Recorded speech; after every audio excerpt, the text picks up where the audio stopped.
तो सॉल्यूशन में हम लोग लास्ट कहाँ तक पढ़े थे बताइए। हम्म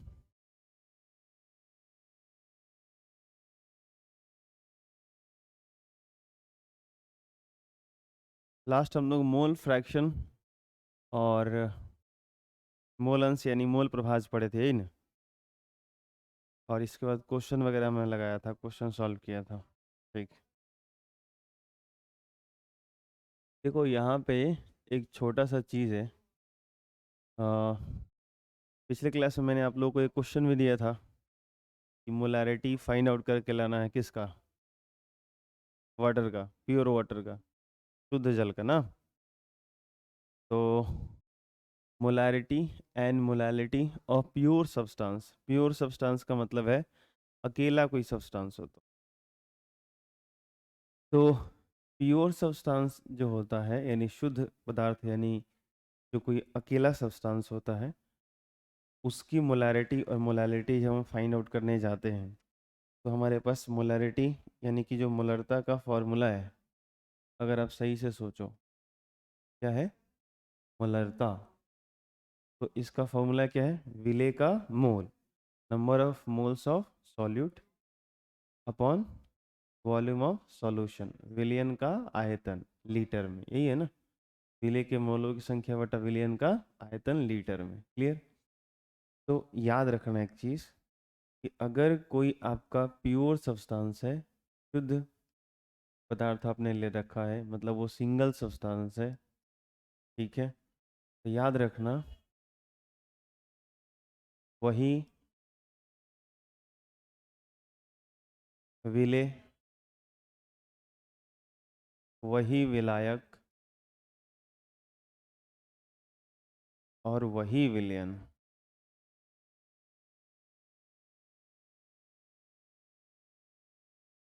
ठीक है, ऐसा लग रहा है मैंने कविता लिख दिया। वही विलेय, वही विलायक, वही विलयन, वही सॉल्यूट, वही सॉल्वेंट और वही सॉल्यूशन। जैसे मेरे पास 1 लीटर पानी है, तो अब मैं पूछूं कि इसकी मोलारिटी निकालनी है, तो मोलारिटी की फॉर्मूला में विलेय आता है और विलियन आता है। तो इधर विलेय किसको मानेंगे? तो पानी को। विलियन किसको मानेंगे? तो पानी को। ठीक है, विलेय कौन है? तो पानी। विलियन कौन है? पानी। विलायक कौन है? पानी। क्लियर? वो एक होता नहीं है कि लोग जब शेरो शायरी सुनाते हैं या स्पीच देते हैं, या लोग आजकल ज़्यादा मोटिवेट करते हैं, तो लोग कहते हैं सबसे पहले स्वयं से प्यार कीजिए, अपने आप में खो जाइए, अपने आप में डूब जाइए। तो डूब कौन रहा है? आप। किसके अंदर डूब रहे हो? स्वयं के अंदर। तो विलायक कौन हुआ? आप। विलेय कौन हुआ? आप। और मिलके जो बना वो क्या है? फिर भी वो तो आप ही हो, है कि नहीं? तो यहाँ पे कुछ एक्स्ट्रा नहीं है, कोई अलग चीज अगर नहीं हो। प्योर सब्सटेंस का मतलब कोई सिंगल सब्सटेंस है, इसका मतलब कोई व्यक्ति स्वयं स्वयं के अंदर खो रहा है और स्वयं का सॉल्यूशन बना रहा है। क्लियर है? आई बात समझ में? तो वही सॉल्यूट, वही सॉल्वेंट और वही सॉल्यूशन। क्लियर? अब सिंपल हो जाता है। हाँ, यहाँ पे कुछ चीज़ें पता होना चाहिए, जैसे डेंसिटी पता होनी चाहिए। ठीक है, क्वेश्चन खुद ही आपको इन्फॉर्मेशन देगा, अदरवाइज वाटर की जो डेंसिटी होती है। अब मैं एग्जांपल ले लेता हूँ। मान लो कि मेरे पास जो है सो कि एक इस तरह का कंटेनर है और इसमें मैं पानी ले लेता हूँ। क्या है इसमें? पानी, जल। अब इसकी जो डेंसिटी होती है, इसका जो घनत्व होता है, वो जो घनत्व है आपका होता है 1 ग्राम पर ml। क्या होता है? 1 ग्राम पर ml। इसका मतलब अगर 1 ml लीजिएगा तो पानी कितना ग्राम होगा? 1 ग्राम। समझ में आई बात? ठीक है। अब मान लो कि इसके अंदर मैं 1 लीटर पानी लेता हूँ, और 1 लीटर का मतलब कितना होता है? 1000 ml। 1000 ml, हाँ या ना बोलो? क्लियर है सबको? तो 1000 ml में इसमें पानी ले लेता हूँ। अब मेरे से पूछा गया कि इस वाटर की मोलैरिटी बताओ, तो मैं इसी को विलेय मान रहा हूँ, तो मेरे को क्या चाहिए? इसका मोल। क्या चाहिए? मोल। तो मोल कैसे फाइंड आउट करते हैं बताओ? Given mass by molar mass, दिया गया द्रव्यमान बटा उसका मोलर द्रव्यमान। ये क्या है? पानी है, और इसका दिया गया द्रव्यमान तो हमको पता है नहीं। लेकिन देखो, अगर 1000 ml दिया है तो ये क्या है? वॉल्यूम है, तो ये उसकी क्या है? डेंसिटी है। तो डेंसिटी और वॉल्यूम से मास निकल जाएगा। ठीक है, तो अगर आप मास निकालोगे तो इसका जो द्रव्यमान आएगा, इसका जो मास आएगा, वो आपका द्रव्यमान आ जाएगा 1000 ग्राम। कितना आ जाएगा? 1000 ग्राम आ जाएगा। क्लियर? नहीं आ रहा समझ में? अब चाहो तो निकाल भी सकते हो। Density is equal mass upon volume. अब डेंसिटी कितना है? 1 ग्राम पर ml। 1 ग्राम पर ml। मास आपको फाइंड करना है। वॉल्यूम कितना लिया था मैंने? 1000 ml। अब 1000 से एक में मल्टीप्लाई होगा तो 1000 ही आएगा ना, और ml तो कट जाएगा ना उधर जाके। बोलो हाँ या ना? ठीक है, तो 1000 ग्राम मास आ जाएगा। तो यहाँ से आप चाहो तो फाइंड भी कर सकते हो। तो मास निकल गया, तो हो जाएगा गिवन मास जो लिया गया। मैंने आयतन दिया था लेकिन उसको मास में कन्वर्ट किया तो 1000 ही आया। और इसलिए 1000 दोनों सेम हो गए। यहाँ मास और वॉल्यूम दोनों सेम नंबर इसलिए आ रहे हैं क्योंकि डेंसिटी 1 है। आई बात समझ में? कि 1 ग्राम पर ml है, इसलिए ऐसा सेम आ रहा है। क्लियर? तो 1000 हो गया, बटा इसका मोलर मास कितना होता है? जल्दी बोलो। 18 बटा विलियन का आयतन। विलियन कौन है? यही है। तो ये पूरा कितना था? 1000 ml। अच्छा, ये किस में चाहिए होता है? लीटर में। तो लीटर में करने के लिए 1000 से डिवाइड कर दो, ये हो जाएगा लीटर में। और ऊपर वाला क्या हो गया? मोल्स हो गया, है ना? बोलो मोल हो गया। तो इसको सॉल्व कर दो तो ये 1000 तो कट जाएगा। ये क्या आ जाएगा? 1000/18। इसको आप सॉल्व कर दोगे तो आ जाएगा 55.55 मोल पर लीटर।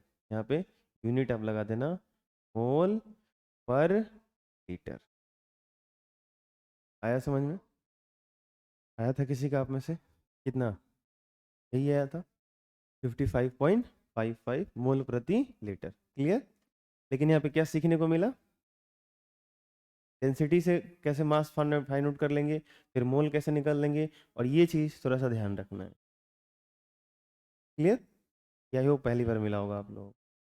ठीक है, कि अगर कोई प्योर चीज़ है तो उसी को क्या मानना है? विलेय, वही विलायक, और वही विलयन। क्लियर? Very good. चलो, अब मान लो कि इसी में मैं आपसे पूछता कि मोलालिटी बताओ। मोलालिटी मैंने दिया था, पूछता कि मोलालिटी बताओ, मोललता। तो अगर मैं मोललता की बात करूं, ये तो मोल फ्रैक्शन हम लोग पढ़ चुके हैं। तो अगर मैं इसी सॉल्यूशन की मैं मोललता की बात करता, मोललता, सही लिखा मैंने? मोलालिटी। अच्छा, मोलालिटी को किसे दिखाते हैं? स्मॉल एम से। चलो, तो अगर मुझे ये फाइंड आउट करना हो तो मुझे क्या करना है? फॉर्मूला बताओ। विलेय के मोलों की संख्या बटा विलायक का द्रव्यमान केजी में। क्लियर? इन केजी। ठीक है, तो विलेय कौन था? पानी था। उसका मोल फिर से फाइंड आउट करने जाएंगे तो वही आएगा 1000/18, क्योंकि given mass by molar mass जो मैंने दिया था उसके हिसाब से तो यही होगा ना भाई। क्लियर? बटा बोलो जरा। विलायक, तो विलायक कौन है? पानी है। उसका द्रव्यमान तो भैया कितना था? 1000 ग्राम था। केजी में कन्वर्ट करूंगा तो फिर से 1000 से डिवाइड करूंगा तो ये केजी में हो जाएगा, ये मोल में हो जाएगा। फिर से सॉल्व करूंगा, कितना आ जाएगा? 55.55 मोल पर। ठीक है, इसी को हम लोग ऐसे भी लिख सकते हैं, 55.55 मोलल। ठीक है, या स्मॉल एम भी लिख सकते हैं। मोलल को स्मॉल एम से भी दिखाते हैं, और मोलरिटी को, मोलरता को कैपिटल एम से भी। हम लोग यहाँ मोल पर लीटर की जगह कैपिटल एम भी लिख सकते हैं। ठीक है, चलो, इसका क्या मतलब? ध्यान से देखो। यहाँ पे क्या हुआ कि जो प्योर सब्सटेंस था मोलरता, और क्या बताओ? मोललता। क्या लिखा मैंने? मोलरता और मोललता। मोललता, ये दोनों क्या आ गए? बराबर। तो अगर कोई प्योर सब्सटेंस है, अगर कोई प्योर सब्सटेंस है, शुद्ध पदार्थ अकेला है, सिंगल है, वही विलेय, वही विलायक, वही विलयन, तो उस टाइम मोलरता और मोललता दोनों सेम आते हैं। ये बात हमेशा कहना गलत है। ये बात हमेशा कहना गलत है। ये सिर्फ पानी के केस में हुआ, वाटर के केस में हुआ। क्लियर? चलो, एक दूसरा क्वेश्चन हम लोग इस पे अराइज करते हैं। जैसे मान लो मेरे पास एक क्वेश्चन है कि ऐसे ही 1000 ml मैं ले लेता हूँ। मेरे पास ये है, ये C2H5OH है, अल्कोहल है। क्या है बोलो? 1000 ml अल्कोहल कि अल्कोहल जो शराब होता है ना, ठीक है, और यहाँ एक चीज़ मैं लिख देता हूँ, आपको चीज़ें क्लियर हो जाएंगी थोड़ी सी। शुद्ध, अब देखो शराब को भी शुद्ध कहा जा रहा है, तो मैं कितनी बार बोला हूँ कि केमिस्ट्री में प्योर का क्या मतलब होता है, शुद्ध का क्या मतलब होता है, कि वो सिंगल है, अकेला है, ठीक है।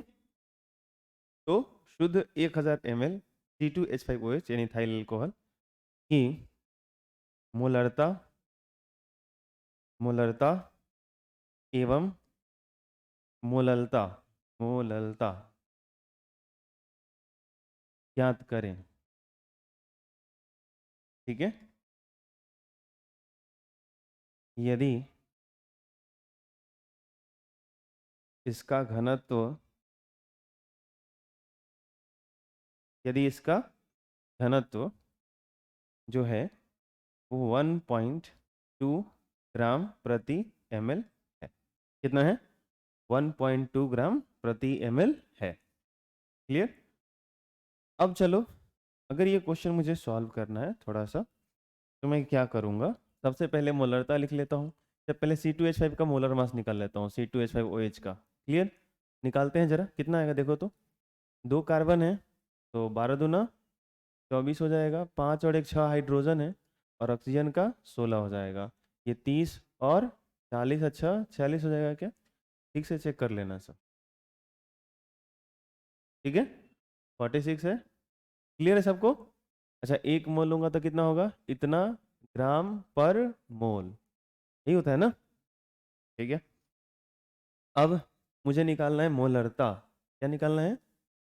मोलरता। तो क्या होता है, विलेय का मोल बटा विलयन का आयतन। तो मेरे को विलेय का मोल चाहिए था, तो भाई इसका मोल निकालना है, तो गिवन मास, तो गिवन मास तो पता है नहीं, लेकिन वॉल्यूम पता है और डेंसिटी पता है।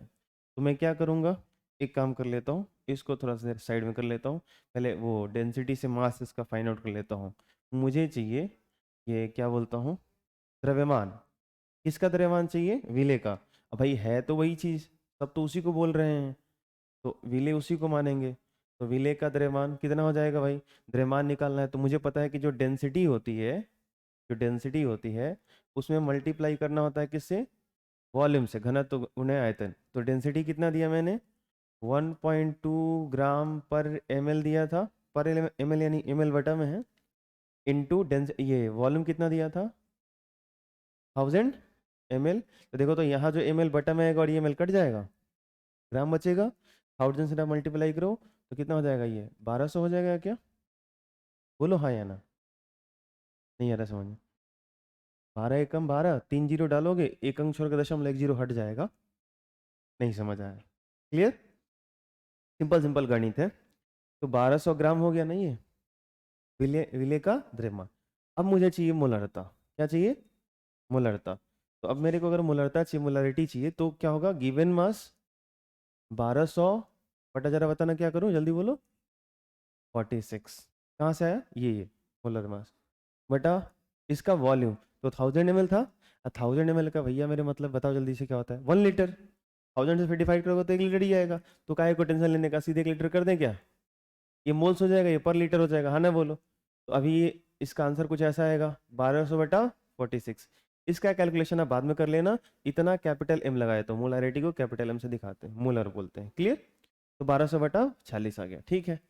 एक चीज और बची है अभी, मोललता, मोलालिटी। ये क्या होता है, विलेय का मोल। तो विलेय का मोल तो फिर से वैसे ही करोगे, 1246, जल्दी बोलो, बटा, ये सही है ना?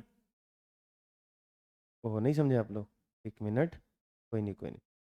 1200, सॉरी 46 नहीं, 1200 बटा 46। क्लियर? ये क्या मिलेगा बताओ जल्दी से, विलेय का मोल बटा क्या चाहिए होता है, जल्दी बताओ, विलायक का द्रव्यमान केजी में, मास ऑफ सॉल्वेंट। क्लियर है?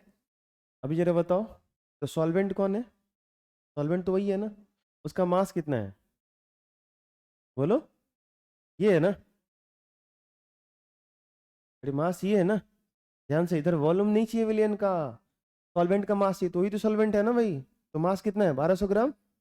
मैं क्या करूंगा, 1200 केजी में कन्वर्ट करना है, अपॉन 1000 करूंगा। क्लियर? तो यहाँ पे अगर मैं इसको सॉल्व करूँ, थोड़ा सा दिमाग लगाया जाए, तो इसको मैं अगर सॉल्व करूँ, तो इसको ऐसे करता हूँ, ज़्यादा बेटर रहेगा। 1200/46 और इस 1000 को मैं ऊपर भेज देता हूँ और बटा में 1200। ये तो गया काम से। ये कितना आया? 1000/46। मुझे बताओगे क्या दोनों सेम आंसर आएंगे? थोड़ा सा दिमाग लगाओ। यहाँ 1000/46 है, यहाँ 1200/46 है। 1200/46, 46 तो दोनों में है, ऊपर 1200, यहाँ 1000 है। आंसर डिफरेंट आएंगे। तो ये क्या था? मोलारिटी। और ये क्या है? मोलालिटी। स्मॉल एम लगा सकते हो इधर, छोटा सा एम। बोलो हाँ या ना। तो कहानी क्या बनी कि भैया मोलरता जो यहाँ आया, मोलरता जो आया वो बराबर नहीं आया किसके? मोलरता के। Molarity is not equal to molality. Why? Because density of alcohol is not equal to 1 ग्राम/ml या 1, ऐसा कुछ। प्रॉब्लम क्या था, समझना बात। यहाँ पे इसकी डेंसिटी 1 थी ना वाटर के केस में। यहाँ पे हम लोगों ने जो लिया था वाटर के केस में, इसकी डेंसिटी 1 थी, इसलिए इसका मास भी कितना आ गया था? 1000 आ गया था। आई बात समझ में? इसलिए ऐसा हो रहा था। ठीक है, तो डेंसिटी अगर सेम होगी ना, क्या बोला मैंने? डेंसिटी क्या हो? अगर 1 हो, डेंसिटी अगर क्या हो? 1 हो, तो उस कंडीशन में ये मोलैलिटी और मोलैलिटी सेम आ सकते हैं। ठीक है, लेकिन हमेशा ऐसा नहीं होता। ठीक है, प्योर सब्सटेंस के केस में मोलैरिटी मोलैलिटी फाइंड आउट कैसे करते हैं, समझ में आ गया पहली चीज। दूसरी चीज, ये बराबर आ सकते हैं किस केस में? वाटर के केस में। कितने आते हैं? 55.55। याद रख सकते हो, ऑब्जेक्टिव क्वेश्चन बहुत पूछे जाते हैं, डेटा याद रख सकते हो। तीसरा, ये सीखा हमने कि मोलैरिटी और मोलैलिटी प्योर सब्सटेंस के केस में हमेशा बराबर नहीं आते। ठीक है, ये ध्यान रखना है। ठीक है, तो ये चीज़ है हम लोगों का। तो मैं चाहूँगा पहले आप लोग ये नोट कर लें हेडिंग लगा के।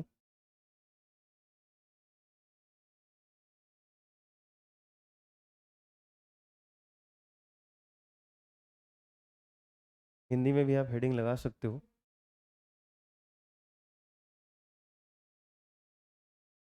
शुद्ध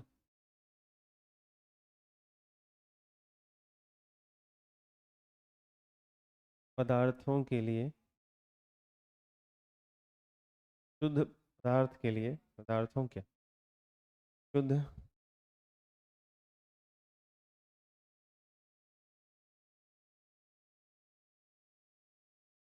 पदार्थ के लिए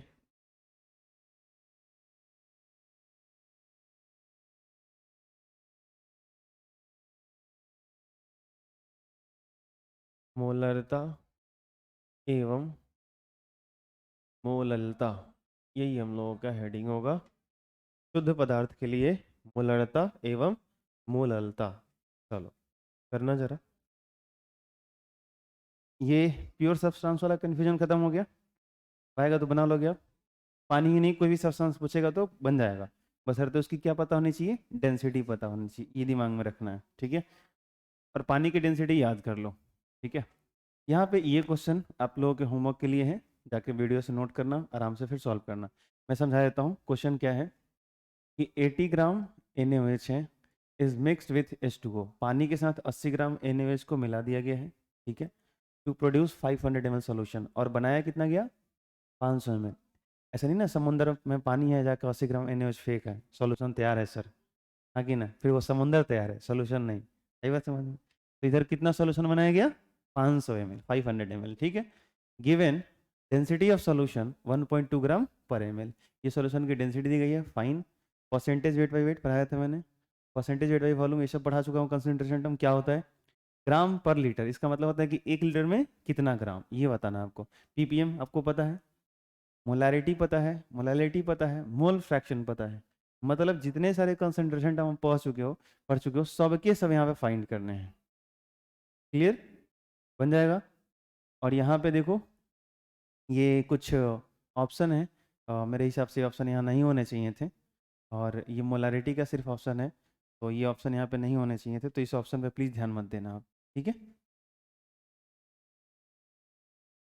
अब इसमें जितने सारे हैं सबके आंसर तो अलग अलग आएंगे ना, तो ये ऑप्शनल नहीं है, ये सब्जेक्टिव टाइप का है और आपको बना के लाना है। क्लियर है आपको? बोलो जल्दी से। ठीक।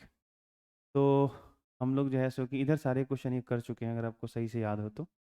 ये क्वेश्चन मैंने आपको दिया था basically, the molarity of pure water is, ठीक है, यही 55.5। अब तो देख के आंसर बता दोगे आप, ठीक है। और भी क्वेश्चंस हैं आपको दिए जाएंगे, परंतु अभी जो हम लोग को पढ़ना है वो अगला टॉपिक है नॉर्मैलिटी। इसका जितना यूज़ है उसके हिसाब से हम लोग पढ़ाई करेंगे, ठीक है।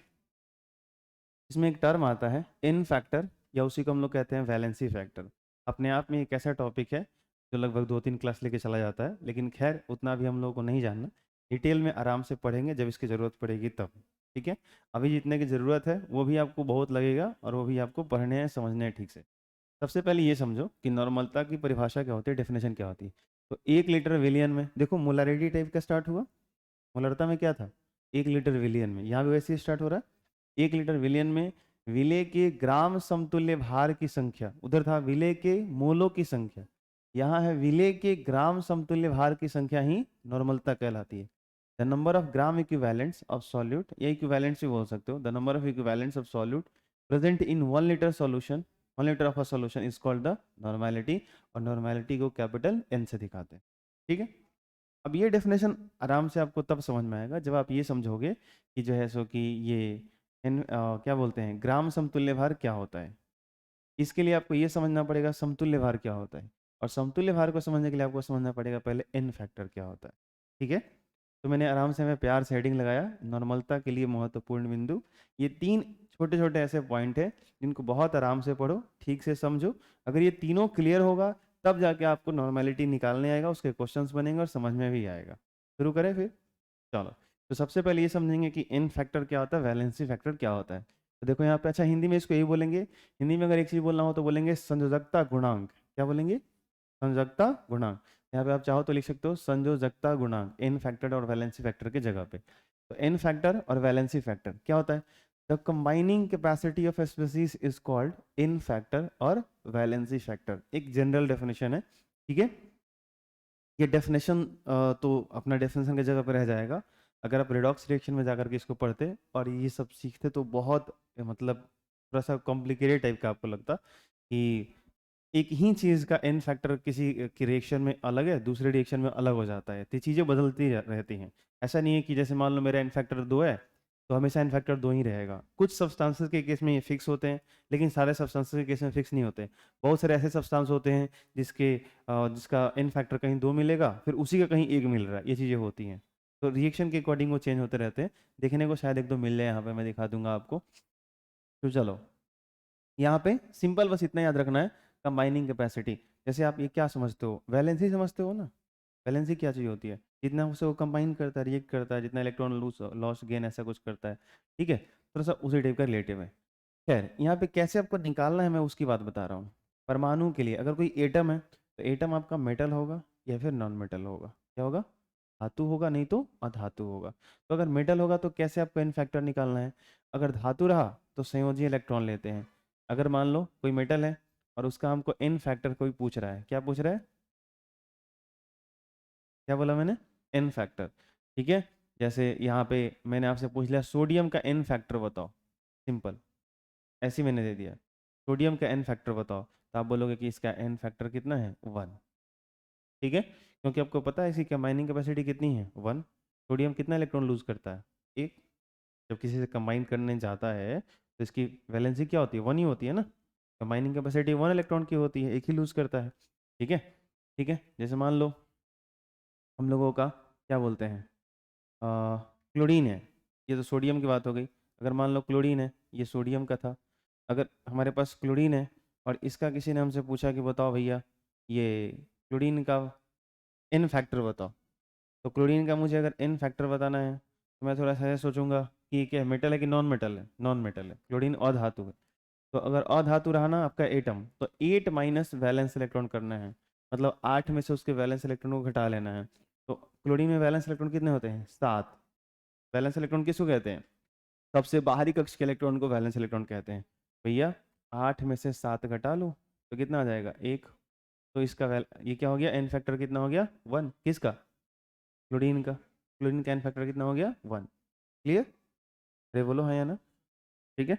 ऐसे ही बताओ मैग्नीशियम का एन फैक्टर बताओ कितना हो जाएगा, मैग्नीशियम का परमाणु संख्या कितना होता है 12, इसकी कंबाइनिंग कैपेसिटी कितनी की होती है 2, या ऐसे सोचो इसका वैलेंस इलेक्ट्रॉन कितना होता है, अरे इसका वैलेंस इलेक्ट्रॉन कितना होता है 2 बाहरी कक्ष में, तो वैलेंस इलेक्ट्रॉन ही इसका एन फैक्टर हो जाएगा। सर कैसे पता चला, अरे लिख रहा हूं ना मैं यहाँ पे, अगर धातु रहा तो संयोजी इलेक्ट्रॉन ही लेते हैं, किसके लिए एन फैक्टर के लिए। ये क्या है परमाणु है, धातु धातु क्या होते हैं एटम होते हैं ना भाई, परमाणु होते हैं ना, बोलो आए ना, क्लियर है। एन फैक्टर क्या चीज है, तो ऊपर लिखा है ना कंबाइनिंग कैपेसिटी जितनी होती है किसी भी चीज की, कोई भी स्पेसीज है, क्लियर। आगे बढ़ो, तो धातु रहा तो क्या करना है, उसके वैलेंस इलेक्ट्रॉन को लेना है, और अगर अधातु रहा नॉन मेटल रहा तो 8 में से उसका वैलेंस इलेक्ट्रॉन घटा लेना, क्लियर। आगे बढ़े, ठीक। चलो, दूसरा आयन के लिए, अगर कोई आयन है, जैसे मान लो कि मैंने आपको कैसे दे दिया Cl माइनस, आयन है, निगेटिव है, तो आप क्या बोलोगे एनायन बोलोगे, यही बोलोगे और क्या, ठीक है, हिंदी में ऋणायन बोलेंगे। तो यहाँ पे आयन में हो सकता है कि वो धनायन हो या ऋणायन हो, तो जैसे मान लो कि यहाँ पे Cl माइनस है, तो हमसे किसी ने पूछा इसका एन फैक्टर बताओ, ध्यान से सुनना, तो मैं बोलूंगा भैया इसका जो एन फैक्टर होगा, देखो मैं बोलने के लिए वैलेंसी फैक्टर भी, लेकिन एन फैक्टर ज़्यादा अच्छा लगता है, जल्दी जल्दी बोलना, तो एन फैक्टर कितना बोलूंगा मैं 1। आयन पर उपस्थित धनावेश या ऋण आवेश की संख्या को लेते हैं, जैसे क्लोरीन पर क्या हुआ माइनस था, क्लियर। जैसे ऑक्सीजन पे 2 माइनस है, तो मैं क्या बोलूंगा इसका एन फैक्टर 2 है, ठीक है। अगर मेरे को किसी ने बोला सर बताओ इसका CO3 पे 2 माइनस कार्बोनेट है, बताओ एन फैक्टर कितना होगा, मैं 2 बोलूंगा।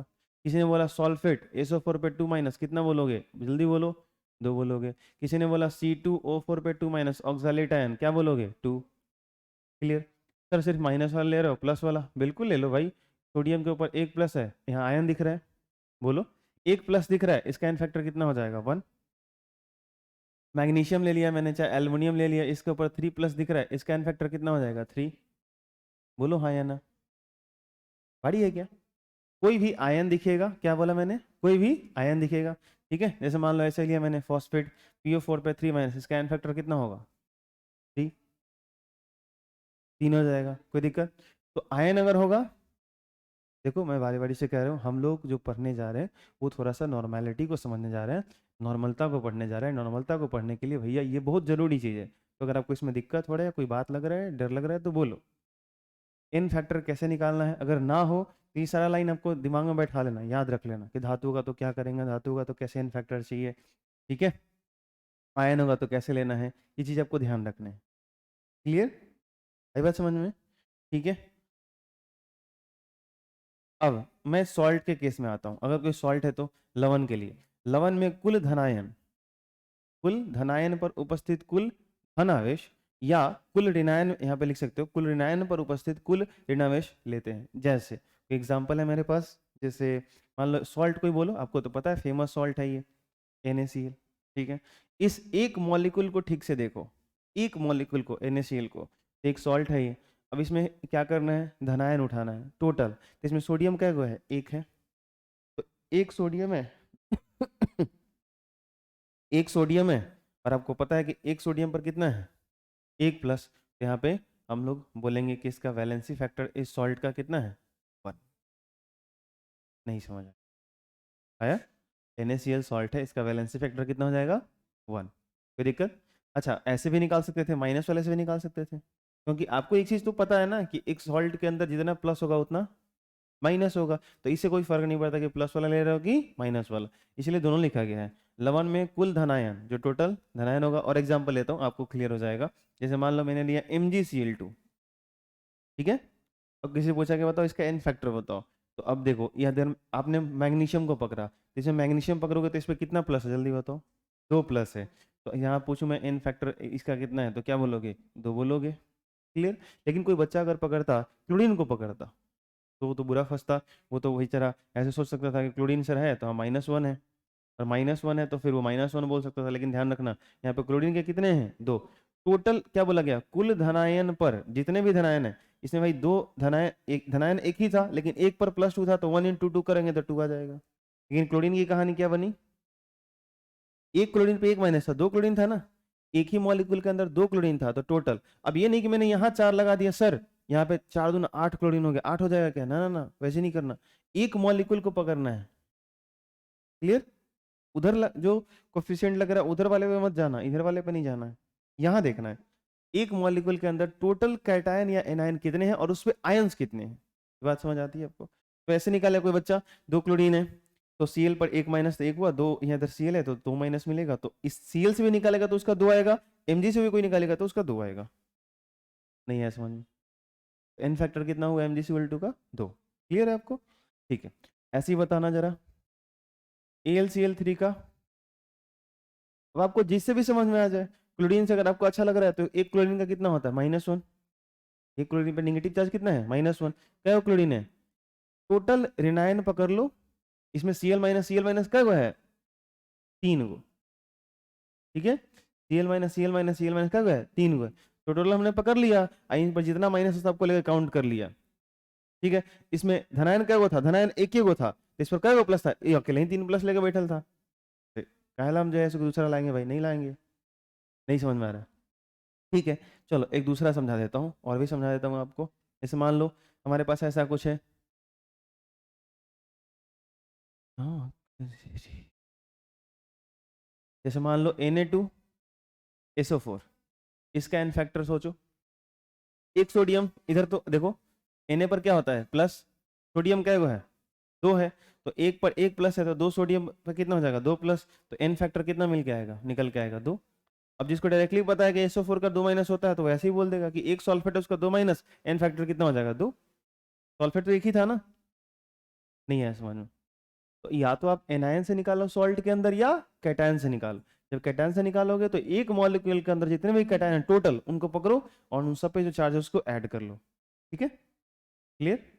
तो एटम के केस में हो गया, मेटल होगा नॉन मेटल होगा तो क्या होगा, आयंस अगर सिंपली रहेंगे तो ऐसे बता सकते हो, सॉल्ट रहेगा लवण रहेगा तो ऐसे बताना है, अगर कोई एसिड है तो उसके लिए कैसे लेते हैं, ठीक है? तो याद रखना अम्ल के लिए ना जो एसिड होते हैं, एक टर्म होती है बेसिसिटी, सुना आप लोगों ने? भास्मीयता बोलते हैं इसको, क्षारीयता बोलते हैं हिंदी में, ठीक है। ये क्या चीज होती है, तो देखो किसी भी एसिड की बेसिसिटी डिफाइंड होती है और बेस की एसिडिटी डिफाइन होती है। बेसिसिटी एसिडिटी क्या होती है, तो अगर कोई आप जो है सो कि क्या बोलते हैं एसिड लिया आपने, अम्ल लिया, उसको पानी में डिजोल्व कर रहे हो, तो आर्हेनियस ने क्या चीज़ बताया था, ये कैसे क्या डिफाइन किया था कि किसी एसिड को किसी अम्ल को पानी में डालो तो क्या मिलता है H+ आयन मिलता है, और जो सब्सटेंस हमको H+ आयन देता है वो क्या कहलाता है एसिड कहलाता है। तो जितना H+ मिलता है वही उसकी क्या होती है बेसिसिटी होती है। किसी अम्ल को पानी में घुलाने पर, किसी अम्ल को जल में घुलाने पर, वाटर में डिजोल्व करने पर जितना H+ हमको मिलता है वही उसकी क्या होती है बेसिसिटी होती है। क्लियर? ठीक है, जैसे एग्जांपल समझाया हूँ, मान लो मेरे पास ये बर्तन है, इसे मैंने पानी ले लिया, इसमें HCl डाल दिया, HCl का एक मॉलिक्यूल मैंने इसके अंदर डाला तो मेरे को क्या वो H+ मिलेगा, एक वो मॉलिक्यूल में डालूंगा तो एक वो मिलेगा ना। तो मेरे से कोई पूछे कि HCl का मेरे को बेसिसिटी बताओ तो मैं बोलूंगा 1। क्लियर? और जो उसकी बेसिसिटी होगी वही उसका एन फैक्टर होगा। क्लियर होना चाहिए, समझ में आया? कोई दिक्कत?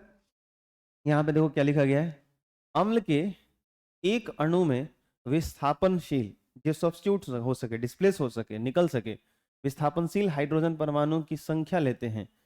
ठीक है, ये आगे बाद में पढ़ेंगे। अम्ल के एक अणु में विस्थापनशील हाइड्रोजन परमाणु की संख्या लेते हैं, जैसे HCl है, ठीक है। तो हमसे पूछा गया कि बताओ HCl के लिए एन फैक्टर क्या होगा, तो मैं बोलूंगा 1। ठीक है, कोई दिक्कत? ठीक है, अब ऐसा क्यों, देखो जैसे मान लो मैंने बोला H2SO4 आपको दे दिया, H2SO4, तो ऐसा H2SO4 का सिंपल मैं पूछ रहा हूँ तो क्या बोलोगे जल्दी बताओ, एन फैक्टर कितना होगा 2। मैं पूछूँ आपसे ये वाला H2CO3 तो ये क्या हो जाएगा 2, मतलब जितने इसमें से हाइड्रोजन निकलेगा। अच्छा, अगर आप मान लो कि पानी में डिजोल्व कर रहे हो और वो रिएक्शन ऐसा दिखा रहा है कि एक ही H निकल रहा है, जैसे मान लो कि मैंने एक रिएक्शन आपको दिया, ध्यान सुनना कैसे एन फैक्टर चेंज करता है, ये भी चीज़ थोड़ा सा सीख ही लो। जैसे मान लो मैंने लिया H2CO3 और इसको डाला पानी में, वाटर में डाला, और ये कुछ ऐसे मैं दिखा रहा हूँ HCO3 माइनस प्लस H+, और फिर से ये ले रहा हूँ H2CO3, थोड़ा सा गहराई से देखोगे तो बड़ा काम का चीज़ है ये। H2 फिर से पानी में डाला और इधर दिखा रहा हूँ मैं CO3 पे 2 माइनस और यहाँ पे 2H प्लस, ऐसे दिखाया मैंने। अब मैं आपसे पूछता हूँ कि H2CO3 यहाँ भी है, H2CO3 यहाँ भी है, आप मेरे को बताओ कि यहाँ इसका एन फैक्टर क्या है और यहाँ इसका एन फैक्टर क्या है। तो आंसर है यहाँ पे इसका एन फैक्टर भाई मेरे 1 है। क्या दोस्त बताओगे? यहाँ इसका एन फैक्टर कितना है? 1 है, और यहाँ इसका एन फैक्टर कितना है? 2 है। कैसे पता चला? जब हमने इसको पानी में डाला, डिजोल्व किया, था यहाँ पे H प्लस कितना मिला? 1। यहाँ इसका एक मॉलिक्यूल डाला तो कितना मिला? 2। ठीक है, तो मॉलिक्यूल सेम है। ध्यान से देखो, इसमें 2 हाइड्रोजन थे, दोनों विस्थापनशील थे, लेकिन एक बार क्या हो रहा है? एक ही डिस्प्लेस हो रहा है, दूसरे टाइम में दूसरा डिस्प्लेस हो रहा है। आई बात समझ में? चलो कोई नहीं, एक रिएक्शन भी दिखा देता हूँ। आप अगर इतने जिद पे अड़े हो कि सर हमको अच्छे से सीखना ही है, जैसे मान लो एक और दिखा देता हूँ। मान लो मेरे पास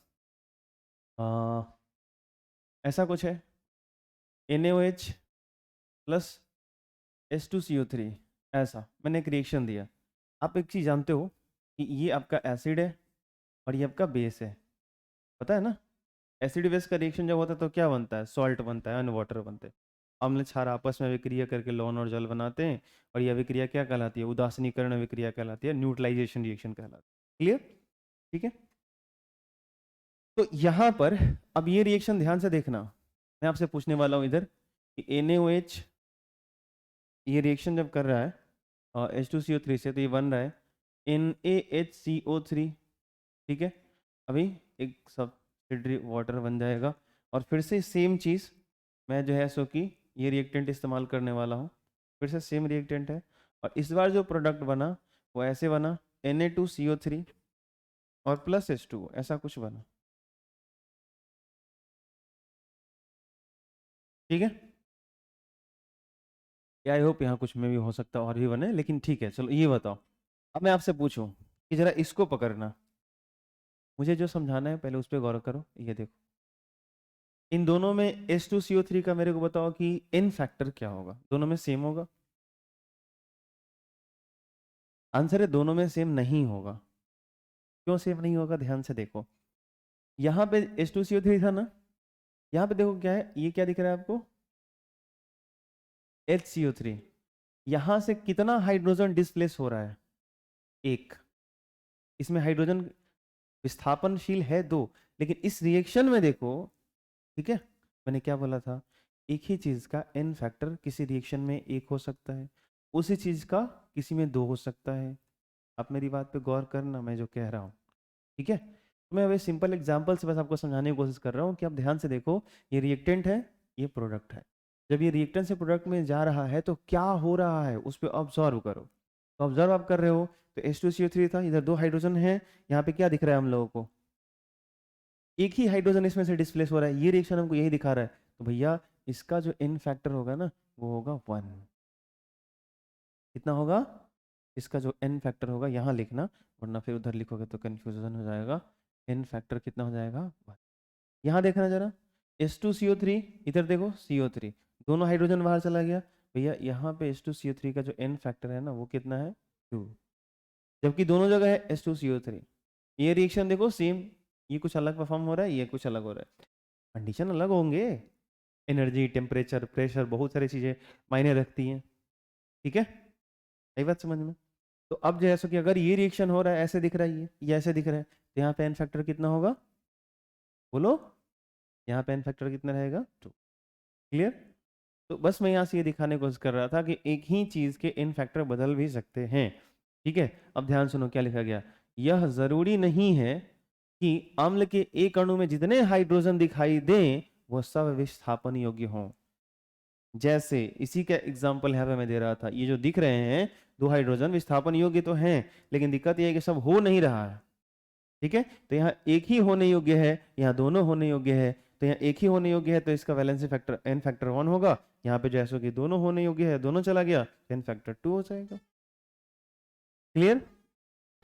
और सबसे बुरे कहाँ फंसते हम लोग? तो यहाँ पे देखो, H3PO2 होता है, H3PO3, और एक है हम लोगों का H3PO4, ऐसा कुछ। H3PO2, H3PO3, H3PO4। अगर इन तीनों का स्ट्रक्चर बनाया जाए, अब मैं आपसे पूछूं कि चलो ये बताओ इसमें कि n फैक्टर इसका कितना होगा, n फैक्टर इसका कितना होगा, n फैक्टर इसका कितना होगा। तो तीनों में हाइड्रोजन कितना दिख रहा है, 3। तो देख के तो ये लग रहा है कि 3 3 होगा, ठीक है। तो इसके स्ट्रक्चर पे जाने पड़ेंगे और देखना ये पड़ेगा कि कितना हाइड्रोजन डिस्प्लेस हो सकता है, कितना निकल सकता है, ठीक है। और वो हाइड्रोजन रिमूव करता है, ध्यान रखना, जो मोस्ट इलेक्ट्रोनेगेटिव एलिमेंट से अटैच होता है, जो ऑक्सीजन से बेसिकली अटैच होता है, सिंपल मैं ये कहना चाहता हूँ। तो यहाँ पे जो है सो कि हम लोगों का अगर H3PO2 है तो इसका स्ट्रक्चर हम लोग बनाएंगे तो ये ऐसे बनेगा। 2 ऑक्सीजन है, ये कुछ ऐसे बनेगा। इसके साथ आप एक हाइड्रोजन अटैच कर दो, एक हाइड्रोजन यहाँ अटैच होगा, एक हाइड्रोजन यहाँ अटैच होगा, ऐसे। ये किसका रहा, H3PO2 का, ठीक है। ऐसे ही जैसो कि आप इसका सोचो, ये इसका स्ट्रक्चर बनाओ H3PO3 का। तो अगर H3PO3 का हम लोग बनाएंगे तो ये रहा फॉस्फोरस, ये ऑक्सीजन, ये ऑक्सीजन के साथ H जोड़ दो, चाहे ऐसे भी लिख सकते हो, देखो तो जो O से H जोड़ा है ऐसे लिख सकते हैं ना। फिर इसे एक और आप OH लगा दो और एक आप इससे H लगा दो, ध्यान से देखो H3PO3 हो गया ये, ठीक है। और अगर इसका स्ट्रक्चर आप बनाओगे इसका तो होगा ऐसे हो जाएगा, H3PO4 है ना ये ऐसा हो जाएगा, देखो OH, इस तरह से। क्लियर। अब इसकी कहानी क्या बनेगी बताओ। अब आपको देखकर ये स्ट्रक्चर देख करके आपको समझ में आ जाना चाहिए कि यहाँ पे n फैक्टर इसका क्या होगा, बता सकते हो। इसका n फैक्टर होगा 1। भले उसमें 3 हाइड्रोजन है लेकिन ये 2 हाइड्रोजन किसके साथ अटैच है, फॉस्फोरस के साथ। तो फॉस्फोरस वाले हाइड्रोजन रिमूव नहीं होते, ये डिस्प्लेस नहीं होते हैं, ये वाला डिस्प्लेस होता है। ये हाइड्रोजन यहाँ से निकलता है OH वाला, O के साथ जो जुड़ा हुआ है, तो इसमें से एक ही हाइड्रोजन निकल सकता है, तो इसका n फैक्टर 1 होगा। यहाँ से देखो एक हाइड्रोजन यहाँ से निकलेगा, एक हाइड्रोजन यहाँ से निकलेगा, तो इसका n फैक्टर 2 हो जाएगा। यहाँ पे एक ये निकलेगा, एक ये तीनों निकल जाएगा, तो n फैक्टर कितना हो जाएगा, 3 हो जाएगा। क्लियर। तो n फैक्टर किसका क्या होगा, थोड़ा सा स्ट्रक्चर पे ध्यान रखना है एसिड के केस में, उसके बाद रिएक्शन पे ध्यान रखते हैं। बाकी बात भस्म के लिए, तो भस्म के एक अणु में विस्थापनशील OH माइनस, जैसे H प्लस उसमें निकल रहा था, बेस में क्या होगा OH माइनस, जितना OH माइनस डिस्प्लेस होगा वो उसका n फैक्टर हो जाएगा। जैसे यही था हम लोग का NaOH, क्या है बोलो, NaOH। इसका मुझे से कोई पूछे कि बताओ n फैक्टर क्या होगा, मैं बोलूँगा 1, क्योंकि इसमें से एक ही OH बाहर जाएगा। ये बात आपको समझ में आती है, ठीक है। हाँ, वही भस्म है, भस्म कर दूंगा तुम्हें, आप सुने हैं ना, वो वाला चीज़ है। होता भी है, स्ट्रॉन्ग बेस अगर कोई है तो भस्म करने की कैपेसिटी रखता भी है। स्ट्रॉन्ग एसिड, स्ट्रॉन्ग बेस, बड़ी खतरनाक चीज़ होती हैं ये सब, ठीक है। तो ये n फैक्टर मैंने आपको पूरा समझा दिया, पढ़ा दिया, ठीक है। बोलो कोई दिक्कत, चलो इसको नोट कर लो। आज के क्लास में इतना ही, मिलते हैं फिर कल।